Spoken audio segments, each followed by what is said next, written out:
Far to the south, in the desolate fortress of Machaerus, John the Baptist was still held captive, but even there he had heard of the acts and deeds of Jesus, the man whom he had called the Lamb of God. And when two of his followers came secretly to his cell, John begged them to go to Jesus and ask if he was truly the one who was to come.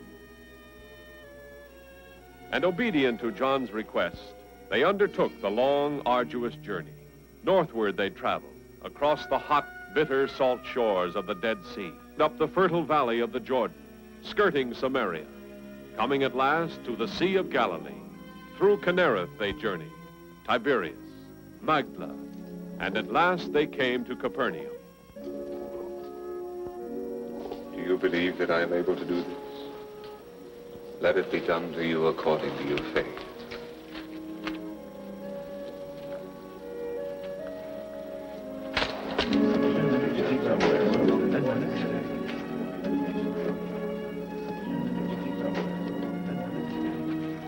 Rabbi, we come from the man, John the Baptist.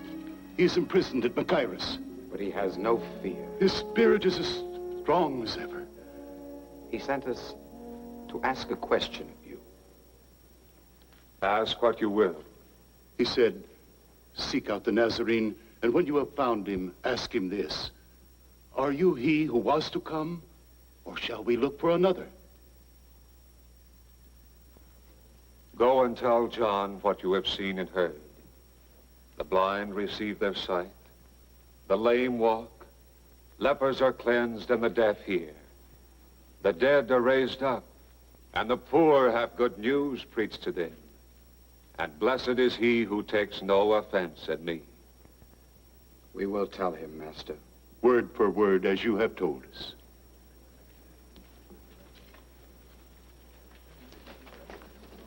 Who are those two?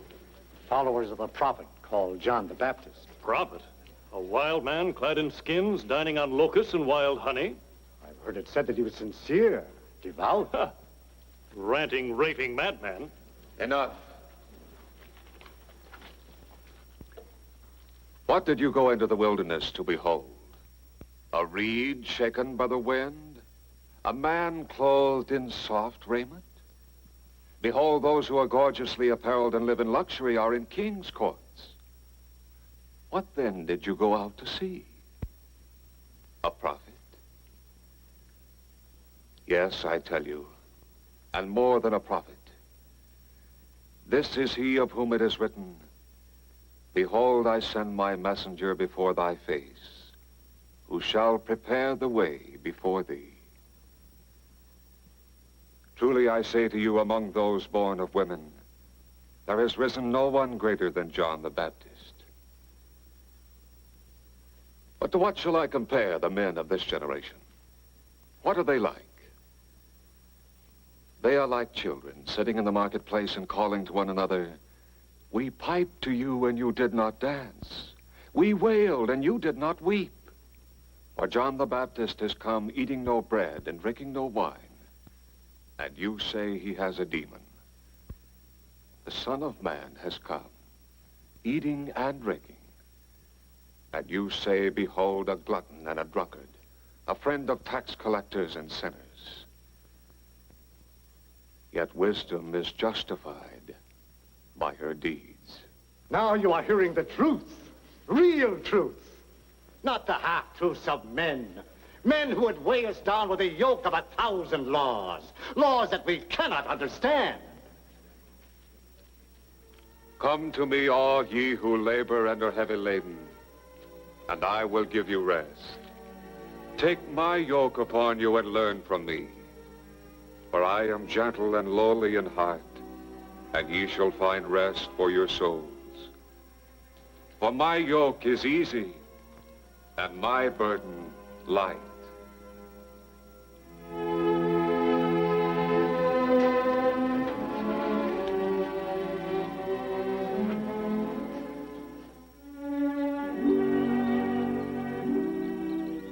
While the Master continued with his mission, his disciples, by two and two, were imparting his teachings to the people of Israel, Thaddeus and James the Less. Bartholomew and Thomas, bringing word of a new concept of God's kingdom, of a kingdom in which the living Spirit of God ruled by love. They spoke to men of every class and station, to the rich as well as to the poor, to the proud and to the humble, asking not the value of a man's purse, but the worth of his spirit.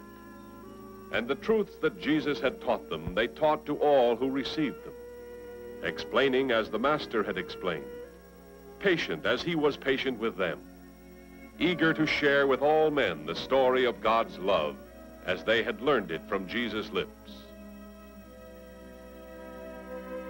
They were plain men, able to speak simply to plain people, the first missionaries of Jesus. They spoke on the streets and in the homes, in the language the humble understood. And as the Master had commanded them, they ministered to the sick, the lame, the afflicted.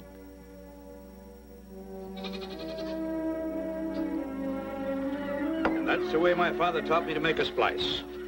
You never lose a net if you make a splice like that. All that you and Peter say sounds wonderful, Andrew. Too wonderful, I'm afraid. If earning a place in God's favor is as simple as you say it is, why do the scribes and Pharisees trouble themselves with 1,000 rules? God's rules are simple. It's man's misunderstanding that's made them complex. Oh, yes, but surely those who have devoted their lives to following the law and every twist of the law should stand first before the Almighty. Oh, Jesus tells us that all men shall be judged by their sincerity, not by their acts. He said that the kingdom of heaven will be like this. A net cast into the sea, gathering fish of every kind. We pull in our nets and separate the good from the bad. Just so will God's angels separate the men. You, me, the scribes, the Pharisees, the whole catch. The good they'll save. The evil, they'll cast away. It'll be as simple as that.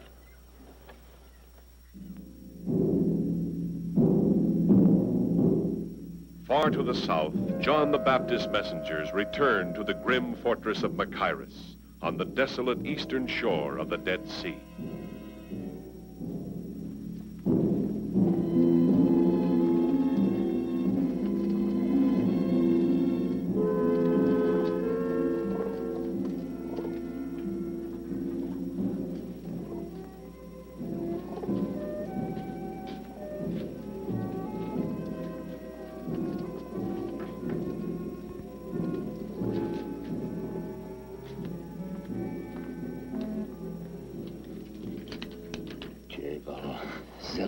You are unharmed, Master? Oh, yes, I am quite safe, for the time at least. The whole castle is busy with preparations for Herod's birthday feast. I've been completely forgotten.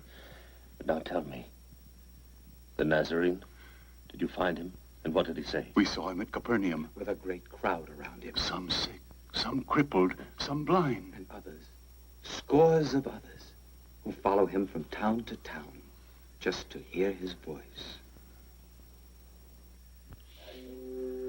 For the first wine, the Damascene. The light Damascene, spiced, of course. Then, I think, the red Bithynian. Then, with the roasted meats, that purple Cyprian. The Romans always love it. No, you fool. Put the incense up there, close to Claudius' chair. He adores the scent. His villa at Capua reeks of it. Well, what do you think? Have I neglected anything? Nothing trivial. Well, I should hope not. Every detail is important tonight. Not only will all my chiefs be here, but the senator from Rome as well. So you have said repeatedly. He is close to Tiberius, very close. If he speaks well of me when he returns to the capital... And do you think one banquet is going to keep him from telling him the truth? That your subjects jeer you, revile your name, threaten open revolt, and all because of one man? Oh, that again. Yes, again. And again and again until you destroy him. You. Put the taper over there. That corner's blacker than a tomb. Every hour you let him live, the less the people fear you.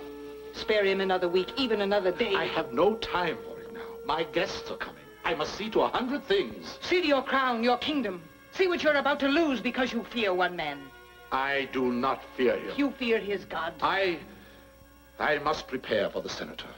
A God unable to release him from his chains, a God powerless to open the dungeon door.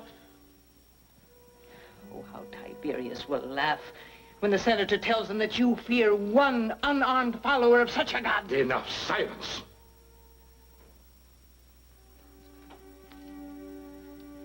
Wait.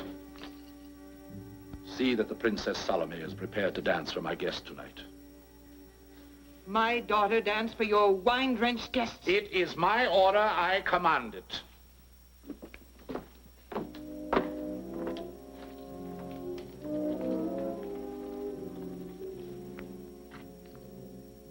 Salome, stay in your quarters tonight. Do not leave them. But the Tetrarch ordered You me... are my daughter, not his. Do as I say. It was his thought, not mine. He thought his guests would be flattered if a princess danced for them. The whole country ready to rise because of one man he's too superstitious to execute, and all he thinks of is to flatter his guests. Do you know why he fawns on the emperor's minions? Because he counts on Roman legions and Roman interest to protect him. He is of the Herodian line, but we aren't, not you and I. But surely they would guard us. Guard us? Why, I would be the first one blamed. The woman the Baptist reviled as the symbol of wickedness. I'd be a scapegoat thrown to the mercy of the mobs, and you with me. No, Mother. Go to him. Plead with him. No. No, I've goaded him as far as I dare. But there might be one way. If you did dance tonight, and your dancing pleased him, he would be sure to offer you a reward. A gift as a token of his pleasure. In the presence of such important guests, he would be eager to appear more than generous. He might even offer you your choice of gifts. No. No, Mother. You must. You must. Many who followed you now follow him, but none are certain whence he draws his powers. Do you know, Master? Once before, near the Jordan, I was asked this question. My answer is still the same. No one receives anything except what is given him from heaven.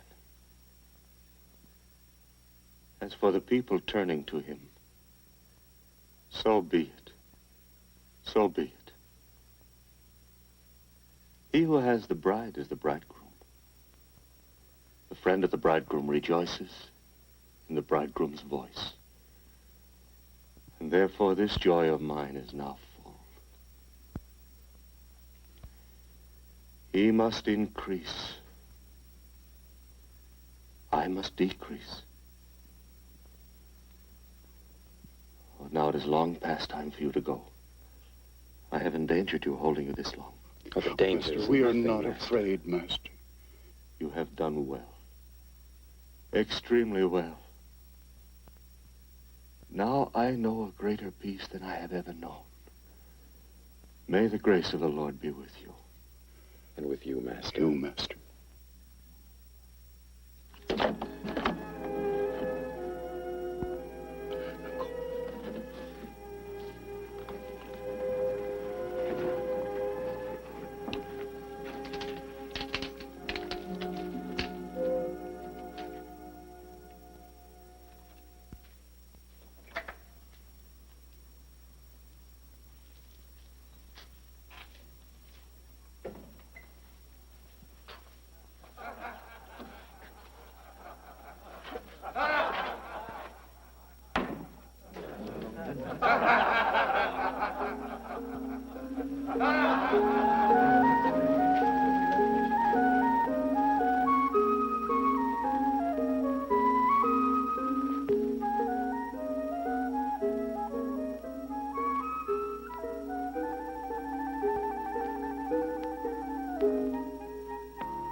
Rise, Princess. Rise and be rewarded for having given enjoyment to my honored guests. You have pleased us. Now it is my pleasure to please you. Name your reward, one worthy of a princess of the Herodian house. Your Majesty has been so generous to me already. Come, speak up. Your choice of the jewels in my coffer? A villa of your own beside the new palace? Ask me for whatever you wish, and I will grant it. I know not what to say, Majesty. Take time. Think what you most desire. And on my oath as Tetrarch, whatever you ask me for, I will give it to you. Even to half my kingdom.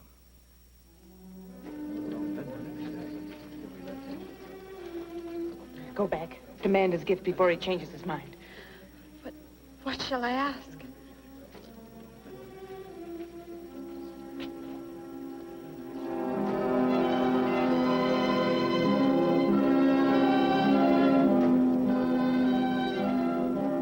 Yes, I am very fond of her, as if she were my own child. And indeed, we are of the same blood. My half-brother Philip is her father, and we are both direct descendants of my father, Herod the Great.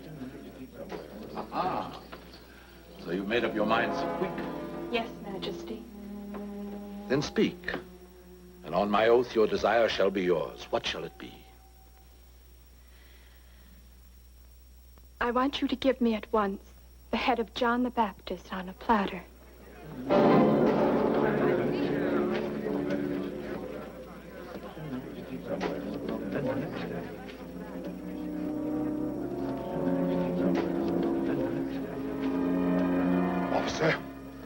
Officer of the guard.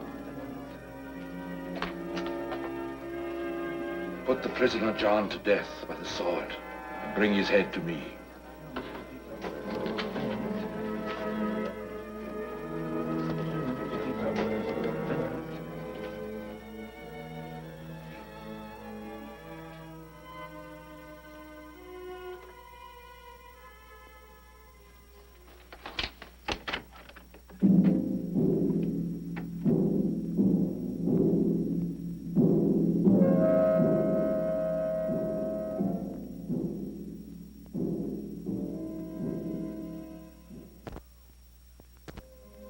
Or what woman, having 10 silver coins, if she loses 1 coin, does not light a lamp and sweep the house, and seek diligently until she finds it? And when she has found it, she calls together her friends and neighbors, saying, "Rejoice with me, for I have found the coin I lost." Even so, I tell you, there is great joy before the angels of God over one sinner who repents. Master, do you remember us? The men sent to me by John the Baptist. Yes, and welcome. We have come to be your followers, Master. We and these 3 who have journeyed with us, they were his followers too. Were? He was beheaded by order of Herod Antipas. We carried the body to a tomb.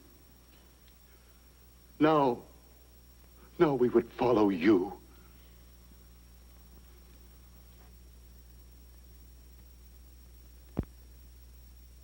It is as I said. No greater man was ever born of woman.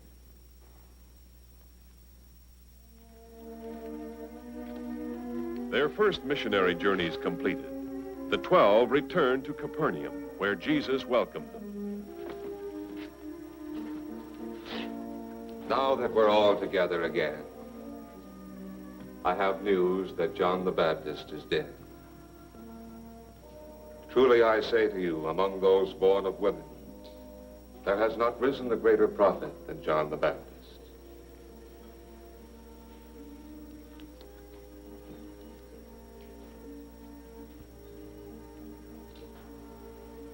And he said to them, "Come away by yourselves to a lonely place and rest a while." For many were coming and going, and they had no leisure even to eat.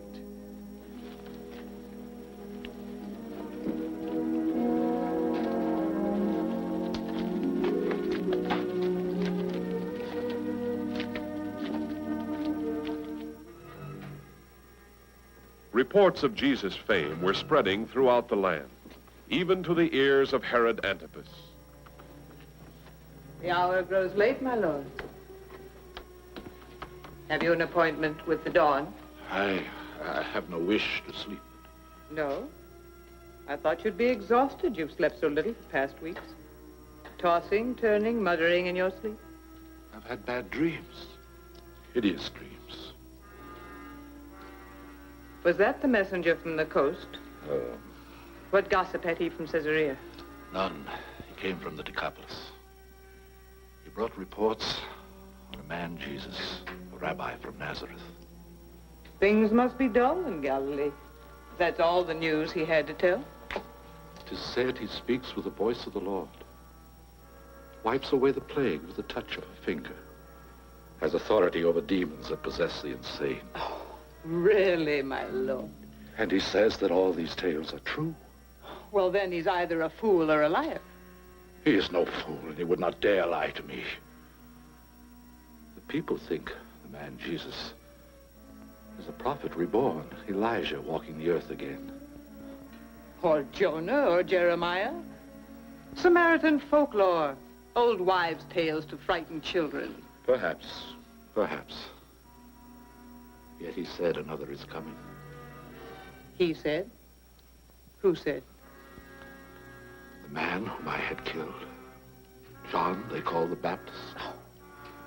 Another shall come after me, he said, far mightier than I, with power and judgment of the Lord. John claimed he was sent by God. But his God could not save him from the executioner's sword. Surely that proves he was no holy messenger. And that the God whom he called Almighty had no power to... Enough. It may have been God's will that John should die. Why must you interpret everything as the will of John's God? The God of a conquered people, the God whom only the Jews worship. I am a Jew. My father was ruler of all Israel. But you are of the Idumean line, not Israelite. Raised in Greece and Rome, given to worldly knowledge, told of other gods. Why, the Egyptians have a score, the Greeks hundreds, the Romans thousands. If you must plead allegiance to a deity, why not one of them?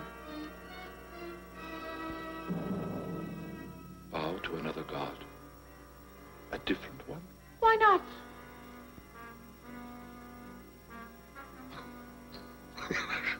Yes. Why not? I am of royal blood. I'll choose my own god. Here. Let's pledge him with a toast. Which shall it be, eh?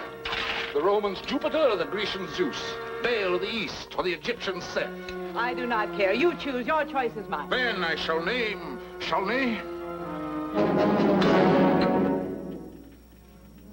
I dare not. The scriptures may be right. That there is only one God. Almighty, supreme, mighty beyond all might. And if there is, and if I have put to death his chosen man... John was not sent by God. His headless body rots in an unmarked grave. But his spirit still lives, greater and stronger than before. All that you sought to silence will not be stilled. All that John has prophesied is coming true. Jesus is not Elijah reborn. He is John the Baptist, risen from the dead. That is why these powers work in him.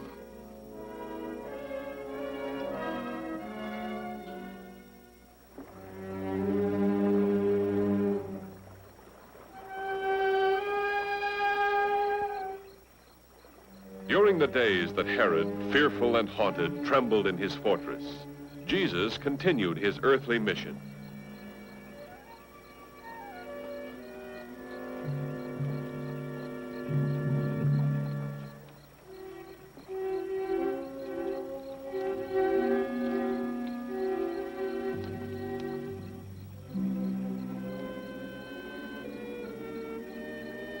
He hasn't slept?